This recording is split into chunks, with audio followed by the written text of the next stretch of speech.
आप सुन रहे हैं एजी एंटरटेनमेंट की धमाकेदार प्रस्तुति। डीजे अरमान सिद्दीकी मेहरबा।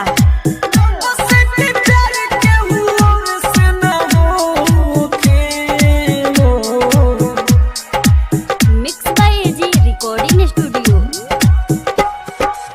सुती न रतिया में चैन से रोज हमारा हिले रोके,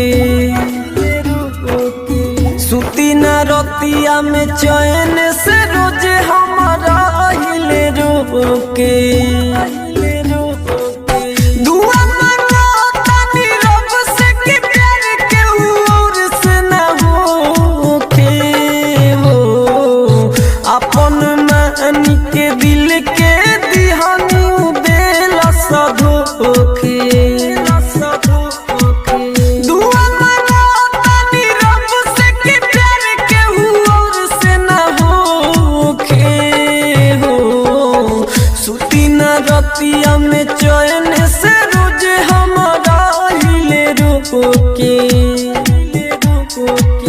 दुआ मांगो तानी रब से कि प्यार के और से न होखे हो। दुआ मांगो तानी रब से mix by AG recording studio.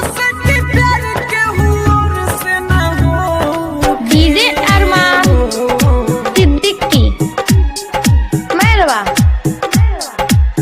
दुआ मांगो तानी रब से कि प्यार के और से न होखे हो। हाथ छोड़ा के दूसरा के जाके बाह सुना धैली हो, टूटता दिल ने ऊ नहीं सोचली हमारा नहीं भैली हो, हमारा के भूल गईली साफा शादी होते।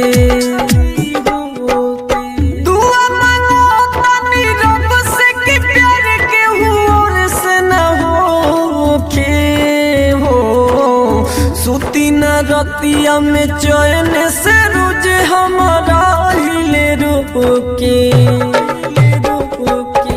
दुआ मांगो तानी रब से कि प्यार के और से न होखे हो। दुआ मांगो तानी रब से mix by AG recording studio. कि प्यार के और से न होखे। डीजे अरमान सिद्दीकी मेहरबा। दुआ मांगो तानी रब से कि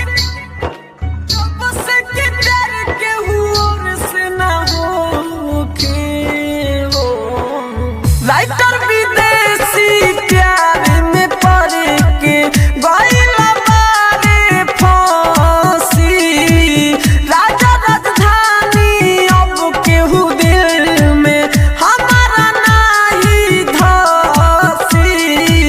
हलचल तूफानी बड़ी रोई हम ओकरा के खोके। दुआ मांगो तानी रब से कि प्यार के और से न होखे हो, सुती न रतिया में चैन से रोज हमारा हिले रोके। दुआ मांगो तानी रब से कि प्यार के और से न होखे हो। एजी रिकॉर्डिंग स्टूडियो रोशनपुर सपहा।